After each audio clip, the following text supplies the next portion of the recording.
బేసిక్గా చిన్న సినిమా అంటే బడ్జెట్ మనకి చాలా తక్కువ ఉంటుంది. అందులో మీరు రాసుకున్న స్క్రిప్ట్కి కొన్నిసార్లు మీరు అన్నట్టు స్క్రిప్ట్కే ఎక్కువ ఇది చేద్దామని, అలా బడ్జెట్ లిమిట్స్ కొంచెం ఇచ్చి అందులో మంచి ప్రోడక్ట్ తీయాలి అంటే ఆబ్వియస్లీ కష్టం ఉంటుంది. దాన్ని మీరు ఈ సినిమాకి అంటే ఏ విధంగా ఎక్కడెక్కడ అడ్జస్ట్ చేసుకుంటూ దాన్ని ఫినిష్ చేయగలిగారు? ఆ విషయంలో చాలా ఇబ్బంది పడ్డానండి. ఎందుకంటే నేను కథ చెప్పంగానే తను నా దగ్గర ఉన్న తన బడ్జెట్ చెప్పాడు ప్రొడ్యూసర్. మామూలుగా కథ రాసుకొని బడ్జెట్ చెప్తాం, ఈ కథకి ఇంత బడ్జెట్ అవుతుంది. ఇక్కడ ఎలా డిసైడ్ అయిందంటే బౌండరీ వేసే బడ్జెట్ చెప్పేసి ఆ బడ్జెట్లో ఈ కథ పెట్టాలి. ఇది టాస్క్, పెద్ద టాస్క్. కానీ వేరే వాళ్ళతో వెళ్ళి సబ్జెక్ట్ చెప్తే ఒప్పుకుంటారు. కానీ ఇలాంటి ప్రొడ్యూసర్కి ఇలాంటి సినిమా చేయడం అనేది చాలా అసలు అంటే అతను వస్తాడు, నేను వస్తాను బయటికి, ఇప్పుడు నేనేం చేయాలని చెప్పేసి అందరినీ కూర్చోబెట్టుకొని ఈ సీన్ ఈ బడ్జెట్లో ఉంది కాబట్టి దీనికి ఆల్టర్నేట్ రాద్దాం, ఈ సీన్ ఎక్కడో మనం షూట్ చేస్తున్నాం కాబట్టి దీనికి ఆల్టర్నేట్ తీసి ఇంకో చోట పెట్టుకుందాం, ఇది ఇక్కడ కార్ వాడుతున్నాం కాబట్టి ఈ కార్ కాకుండా ముందు సీన్లో లింక్ వేసుకొని ఇది ఇక్కడ సైకిల్ తెచ్చుకుందాం అని ప్రతి సీన్కి ఒక లింక్ వేసుకుంటూ ఆ బౌండరీలో పెట్టడానికి ట్రై చేసామని. సో ఆ స్క్రిప్ట్ పైన మళ్ళీ ఇంకొకసారి కూర్చొని 8 months కూర్చోను, మళ్ళీ 8 months కూర్చొని స్క్రిప్ట్కి బాగా స్పెండ్ చేశాను. నేను ఏది నమ్ముతానంటే స్క్రిప్ట్ కానీ చేతిలో లేకపోతే సెట్లో చాలా దారుణంగా ఉంటుందండి, చాలా దారుణంగా ఉంటుంది. ఎందుకంటే స్క్రిప్ట్ ఎంత లగ్జరీగా చేసుకున్నా, ఫారెన్ వెళ్ళి ఎక్కడ ఎంత లగ్జరీగా చేసుకున్నా 20 lakhs 30 lakhs కంటే ఎక్కువ అవుదండి. ఎంత లగ్జరీగా స్క్రిప్ట్ ఒక 4 రైటర్లతో కూర్చోబెట్టుకున్నాను.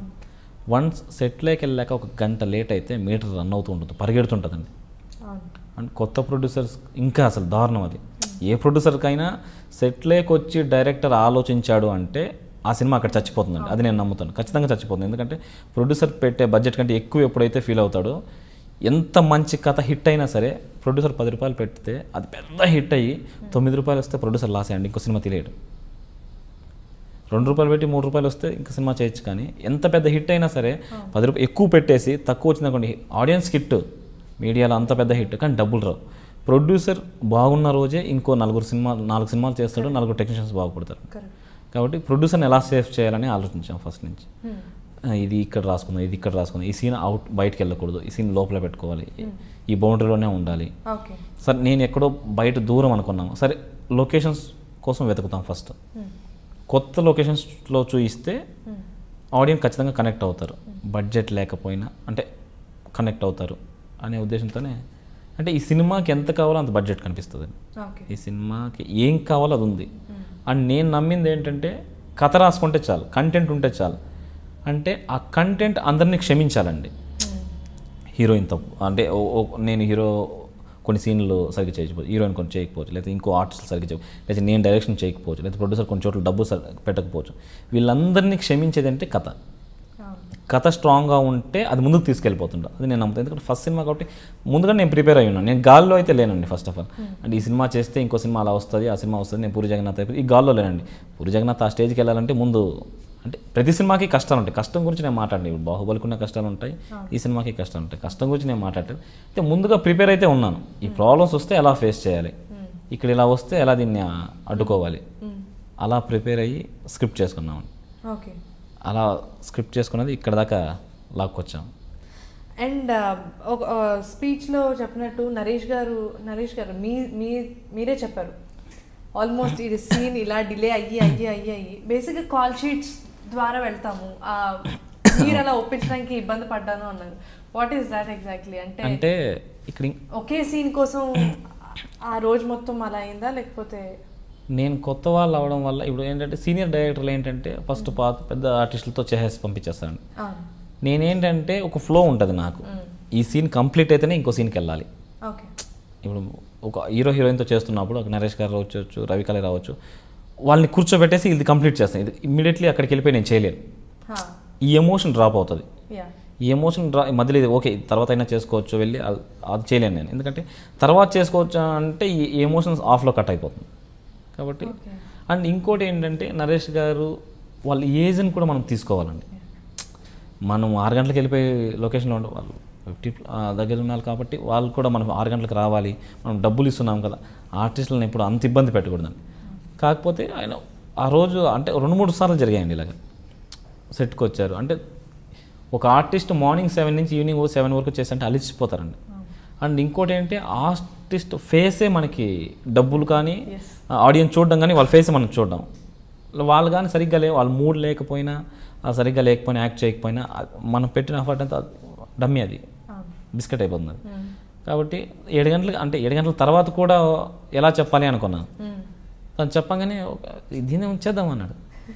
నేను కొత్తవాడు అవ్వడం వల్ల డిలే అవుతూ వస్తుంది సీన్. అంటే అందరినీ ఫ్యామిలీ మొత్తం అండ్ నాకు పర్ఫెక్షన్ కావాలి కొంచెం. నేను ఏదో చేసేలేను ఉన్న టైంని, కానీ అనుకున్న టైంలో పర్ఫెక్షన్గా రావాలి నాకు.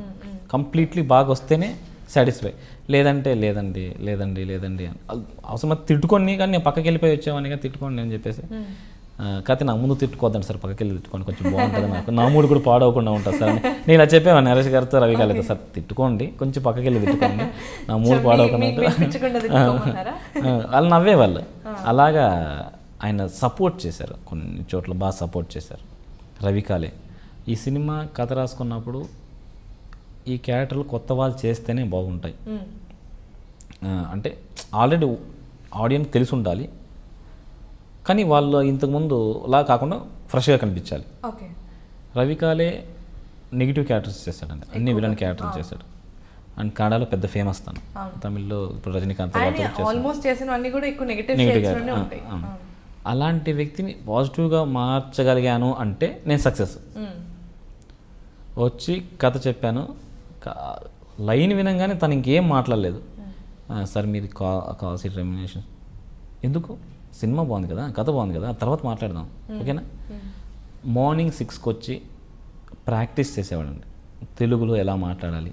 తెలుగులో తనతోనే డబ్బింగ్ చెప్పించాం, ఎందుకంటే తన వాయిస్ నాకు కంఫర్ట్గా, అది బాగుంటుంది, ఫ్రెష్గా ఉంటుంది, వాయిస్ వినడానికి కూడా చాలా ఫ్రెష్గా ఉంటుంది అని చెప్పేసి చెప్పించాం.